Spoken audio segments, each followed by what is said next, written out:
ਅਗਲੀ ਖਬਰ ਵੱਲ ਚਲੀਏ। ਲਾਸ ਐਂਜਲਸ ਤੋਂ ਆ ਰਹੀ ਹੈ, ਖਾਸ ਕਰਕੇ ਵੈਦਰ ਦੇ ਸੰਬੰਧ ਦੇ ਵਿੱਚ ਆਪਾਂ ਦੱਸਦੇ ਜਾਈਏ। ਕੈਲੀਫੋਰਨੀਆ ਦੇ ਵਿੱਚ ਅਗਲਾ ਹਫਤਾ ਜੋ ਆ ਕਾਫੀ ਮੀਂਹ ਤੇ ਸਨੋ ਆ ਰਹੀ ਹੈਗੀ ਆ। ਯੂਜ਼ਲੀ ਕਹਿੰਦੇ ਵੀ ਜਿਹੜਾ ਫਰਵਰੀ ਦਾ ਮਹੀਨਾ ਹੁੰਦਾ ਆ ਉਹ ਡਰਾਈ ਹੁੰਦਾ ਆ, ਪਰ ਇਸ ਵਾਰੀ ਜੋ ਲੋ ਐਲੀਵੇਸ਼ਨ ਵਾਲੀਆਂ ਪਹਾੜੀਆਂ ਵੀ ਆ ਉਹਨਾਂ ਦੇ ਉੱਤੇ ਵੀ ਸਨੋ ਪਊਗੀ।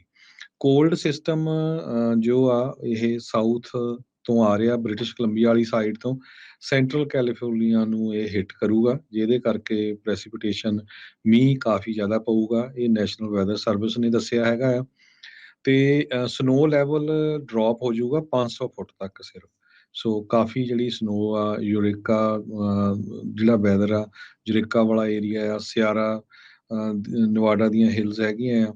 ਇਸੇ ਤਰ੍ਹਾਂ ਸੈਂਟਰਲ ਵੈਲੀ ਦੇ ਵਿੱਚ ਜੋ ਯੋਸੇਮਿਟੀ ਵਾਲੀਆਂ ਪਹਾੜੀਆਂ ਆ ਉਹਨਾਂ ਦੇ ਉੱਤੇ ਪੂਰੀ ਜਿਹੜੀ ਸਨੋ ਆ ਪਊਗੀ। UCLA ਦੇ ਕਲਾਈਮੇਟ ਸਾਇੰਟਿਸਟ ਡੇਵਿਡ ਸਵੈਨ ਨੇ ਇਹ ਕਿਹਾ ਆ ਵੀ ਇਹ ਐਕਸੈਪਸ਼ਨਲੀ ਕੋਲਡ ਏਅਰ ਮਾਸ ਹੋਊਗਾ, ਵੀ ਇਦਾਂ ਦਾ ਕਦੇ ਆਪਾਂ ਦੇਖਿਆ ਨਹੀਂ ਹੈਗਾ ਵੀ ਇੰਨੀ ਲੋ ਲੈਵਲ, ਜਿਹੜੀ ਲੋ ਉਚਾਈ ਦੇ ਉੱਤੇ ਵੀ ਸਨੋ ਪਊਗੀ। ਹਾਲਾਂਕਿ ਇਹ ਕਹਿੰਦੇ ਗੁੱਡ ਨਿਊਜ਼ ਆ ਸਿਆਰਾ ਨਵਾਡਾ ਸਨੋ ਪੈਕ ਦੀ, ਤੇ ਜਿਹੜਾ ਕਿ ਕੈਲੀਫੋਰਨੀਆ ਨੂੰ ਤੀਜਾ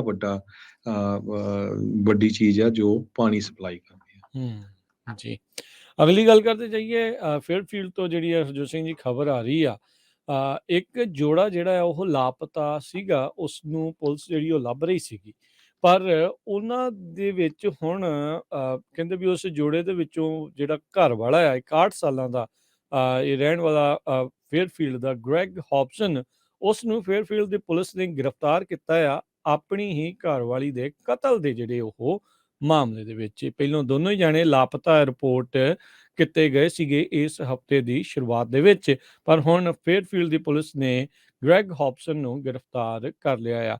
2021 ਦਾ ਟੋਯੋਟਾ ਟਕੋਮਾ, ਜਿਸ ਦੇ ਵਿੱਚ ਇਹ ਤੇ ਇਹਦੀ ਵਾਈਫ ਸੀਗੀ 53 ਸਾਲਾਂ ਦੀ ਅਨੂ ਆਨੰਦ ਹੌਬਸਨ, ਕਹਿੰਦੇ ਵੀ ਇਹ ਟਰੈਵਲ ਜਿਹਦੇ ਵਿੱਚ ਕਰ ਰਹੇ ਸੀਗੇ। ਸੋ ਇੱਕ ਅਫਸਰ ਨੇ ਇਹ ਜਿਹੜਾ ਮਿਸਿੰਗ ਟਰੱਕ ਆ ਵਾਲਟਰ ਰੋਡ ਤੇ ਟੇਬਲ ਐਵੀਨਿਊ ਫੇਅਰਫੀਲਡ ਦੇ ਵਿੱਚ ਉਹਨਾਂ ਨੂੰ ਇਹ ਦਿਖਿਆ, ਵਾਈਫ ਉਸ ਦੀ ਨਾਲ ਨਹੀਂ ਸੀਗੀ। ਪੁਲਿਸ ਨੇ ਜਿਹੜੇ ਸਰਕਮਸਟੈਂਸ਼ੀਅਲ ਐਵੀਡੈਂਸ ਆ ਉਸ ਨੂੰ ਦੇਖਦੇ ਹੋਏ ਇਹ ਮੰਨਿਆ ਵੀ ਅਨੂ ਦਾ ਕਤਲ ਕੀਤਾ ਗਿਆ ਹੋ ਸਕਦਾ ਆ, ਤੇ ਇਨਵੈਸਟੀਗੇਸ਼ਨ ਦੇ ਵਿੱਚ ਜਿਉਂ-ਜਿਉਂ ਅੱਗੇ ਉਹ ਵੱਧਦੇ ਗਏ ਤੇ ਉਹਨਾਂ ਨੂੰ ਲੱਗਾ ਵੀ ਉਹਦੇ ਘਰ ਵਾਲਾ ਹੀ ਇਸ ਦੇ ਕਤਲ ਦੇ ਵਿੱਚ ਜ਼ਿੰਮੇਵਾਰ ਹੋ ਸਕਦਾ। ਅਜੇ ਤੱਕ ਅਨੂ ਆਨੰਦ ਹੌਬਸਨ ਦੀ ਲਾਸ਼ ਜਿਹੜੀ ਆ ਉਹਨਾਂ ਨੂੰ ਨਹੀਂ ਲੱਭੀ ਹੈਗੀ, ਤੇ ਬੁੱਧਵਾਰ ਨੂੰ ਇਸ ਤੋਂ ਪਹਿਲਾਂ ਇਨੀਸ਼ੀਅਲ ਜਿਹੜੀ ਆ ਮਿਸਿੰਗ ਪਰਸਨ ਰਿਪੋਰਟ ਆ ਉਹ ਦਰਜ ਕੀਤੀ ਗਈ ਸੀਗੀ। ਸੋ ਹੁਣ ਉਸੇ ਹੀ ਮਾਮਲੇ ਵਿੱਚ ਉਹਦੇ ਘਰ ਵਾਲੇ ਨੂੰ ਜਿਹੜਾ ਹਰਜੋਤ ਸਿੰਘ ਜੀ ਹੁਣ ਗ੍ਰਿਫਤਾਰ ਕਰ ਲਿਆ ਗਿਆ ਆ। ਜੀ, ਜੋ ਸਭ ਤੋਂ ਜਿਹੜਾ ਮਹਿੰਗਾ ਪ੍ਰੋਜੈਕਟ ਆ ਸੈਂਟਰਲ ਵੈਲੀ ਦੇ ਵਿੱਚ ਸ਼ੁਰੂ ਹੋਇਆ ਆ ਹਾਈ ਸਪੀਡ ਰੇਲ ਦਾ, ਬਹੁਤ ਸਾਰੇ ਲੋਕ ਹੁਣ ਇਹ ਰੌਲਾ ਪਾ ਰਹੇ ਆ ਵੀ ਇਸ ਪ੍ਰੋਜੈਕਟ ਨੂੰ ਬੰਦ ਕਰ ਦੇਣਾ ਚਾਹੀਦਾ। ਕਹਿੰਦੇ ਵੀ ਜਿੰਨੇ ਅਮਾਊਂਟ ਸੋਚਿਆ ਗਿਆ ਸੀ ਉਹ ਤੋਂ 100 ਗੁਣਾ ਦੀ ਜ਼ਿਆਦਾ ਦੇ ਨਾਲ ਇਸ ਪ੍ਰੋਜੈਕਟ ਦੇ ਉੱਤੇ ਖਰਚਾ ਹੋ ਗਿਆ ਹੈਗਾ ਆ। ਡਿਲੇ ਇੰਨੀ ਜ਼ਿਆਦਾ ਹੋ ਗਈ ਆ, ਰਾਈਜ਼ਿੰਗ ਕਾਸਟ ਨੂੰ ਲੈ ਕੇ ਜੋ ਕ੍ਰਿਟਿਕਸ ਆ ਉਹ ਕਹਿੰਦੇ ਵੀ ਇਸ ਨੂੰ ਡੀਫੰਡ ਕਰ ਦਿੱਤਾ ਜਾਣਾ ਚਾਹੀਦਾ ਹੈ ਸਨਮਕੀਨ ਵੈਲੀ ਦੇ ਵਿੱਚ, ਤੇ ਇਸੇ ਤਰ੍ਹਾਂ ਅਨਫਿਨਿਸ਼ਡ ਰਹਿਣ ਦੇਣਾ ਚਾਹੀਦਾ ਹੈਗਾ। ਇਸ ਨੇ ਫਰਿਜ਼ਨੋ ਤੋਂ ਪਾਮਡੇਲ, ਹੋਰ ਸੈਨ ਫਰਾਂਸਿਸਕੋ, ਲਾਸ ਐਂਜਲਸ ਨੂੰ ਕਨੈਕਟ ਕਰਨਾ ਸੀ, ਪਰ ਆਪਾਂ ਦੇਖਿਆ ਪਿਛਲੇ ਸਾਲਾਂ ਦੇ ਵਿੱਚ ਕਿੰਨੇ ਸਾਲ ਹੋ ਗਏ ਆ ਇਹ ਜਿਹੜਾ ਪ੍ਰੋਜੈਕਟ ਆ ਲੰਮੇ ਤੋਂ ਲੰਮਾ ਹੁੰਦਾ ਜਾ ਰਿਹਾ, ਤੇ ਪੈਸੇ ਇਹ ਤੇ ਹੋਰ ਵੀ ਜ਼ਿਆਦਾ ਜਿਹੜੇ ਖਰਚ ਹੁੰਦੇ ਜਾ ਰਹੇ ਹੈਗੇ। 200 ਮਿਲੀਅਨ ਪਰ ਮਾਈਲ ਦੇ ਹਿਸਾਬ ਦੇ ਨਾਲ ਹਰਜੋਤ ਸਿੰਘ ਜੀ ਖਰਚਾ ਇਸ ਟਾਈਮ ਹਾਈ ਸਪੀਡ ਰੇਲ ਦਾ ਪਹੁੰਚ ਚੁੱਕਾ ਆ। 1 ਮੀਲ ਹਾਈ ਸਪੀਡ ਰੇਲ ਦੀ ਪਟਰੀ ਬਣਾ ਕੇ ਉੱਤੇ ਚਲਾਉਣ ਨੂੰ ਜਿਹੜਾ ਉਹ ਲੈ ਕੇ ਵੀ ਇੱਥੇ ਤੱਕ ਜਿਹੜਾ ਉਹ ਪਹੁੰਚਿਆ ਹੈਗਾ ਆ। 2008 ਦੇ ਵਿੱਚ ਕੈਲੀਫੋਰਨੀਆ ਦੇ ਵੋਟਰਸ ਨੇ ਇਹ ਸੋਚ ਕੇ ਇਸ ਨੂੰ ਪਾਸ ਜਿਹੜਾ ਉਹ ਕੀਤਾ ਸੀਗਾ ਵੀ ਦੇਖੋ ਆਉਣਾ ਜਾਣਾ ਸੁਖਾਲਾ ਹੋ ਜਾਊਗਾ, ਤੇਜ਼ ਹੋ ਜਾਊਗਾ, ਪਰ ਇਹ ਕਿਸੇ ਵੀ ਤਣ ਪੱਤਣ ਹਾਈ ਸਪੀਡ ਰੇਲ ਨਹੀਂ ਲੱਗੀ। ਉਦੋਂ $10 ਬਿਲੀਅਨ ਦੇ ਬੌਂਡਸ ਉਹਨਾਂ ਨੂੰ ਅਪਰੂਵ ਕੀਤਾ ਗਿਆ ਸੀਗਾ।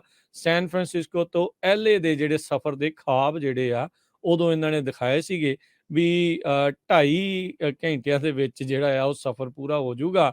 220 ਮੀਲ ਪਰ ਆਵਰ ਦੀ ਸਪੀਡ ਦੇ ਨਾਲ ਟ੍ਰੇਨ ਜਿਹੜੀ ਆ ਉਹ ਚੱਲੇਗੀ। 2020 ਦੇ ਵਿੱਚ ਇਹ ਆਪਰੇਸ਼ਨਲ ਹੋ ਜਾਊਗੀ, ਤੇ ਕੁੱਲ ਲਾਗਤ ਉਸ ਟਾਈਮ ਦੇ ਉੱਤੇ ਮੰਨਿਆ ਜਾ ਰਿਹਾ ਸੀ ਵੀ 34 ਬਿਲੀਅਨ ਹੋਊਗੀ।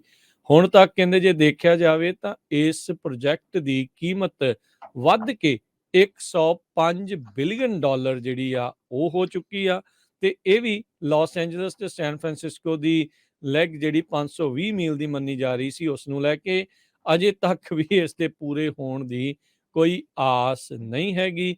ਮੋਡੈਸਟੋ ਤੋਂ ਲੈ ਕੇ ਬੇਕਰਫੀਲਡ ਤੱਕ ਕਹਿੰਦੇ ਆ ਵੀ ਐਟਲੀਸਟ ਅਸੀਂ ਇੱਥੇ ਹੀ ਚਲਾਵਾਂਗੇ ਕਿ ਪਤਾ ਨਹੀਂ ਮਰਸੈਡ ਤੋਂ ਲੈ ਕੇ ਸੀਗਾ ਤੇ ਪਰ ਉਹ ਵੀ ਅਜੇ ਤੱਕ ਕੋਈ ਪੂਰੀ ਹੁੰਦੀ ਨਜ਼ਰ ਨਹੀਂ ਆ ਰਹੀ। ਹਰਜੋਤ ਸਿੰਘ ਜੀ ਇਹ ਤਾਂ ਚਿੱਟਾ ਹਾਥੀ ਕੈਲੀਫੋਰਨੀਆ ਦੇ ਲਈ ਪੂਰੀ ਤਰ੍ਹਾਂ ਹਾਈ ਸਪੀਡ ਰੇਲ ਆ ਉਹ ਬਣ ਚੁੱਕਾ ਇਹ ਪ੍ਰੋਜੈਕਟ।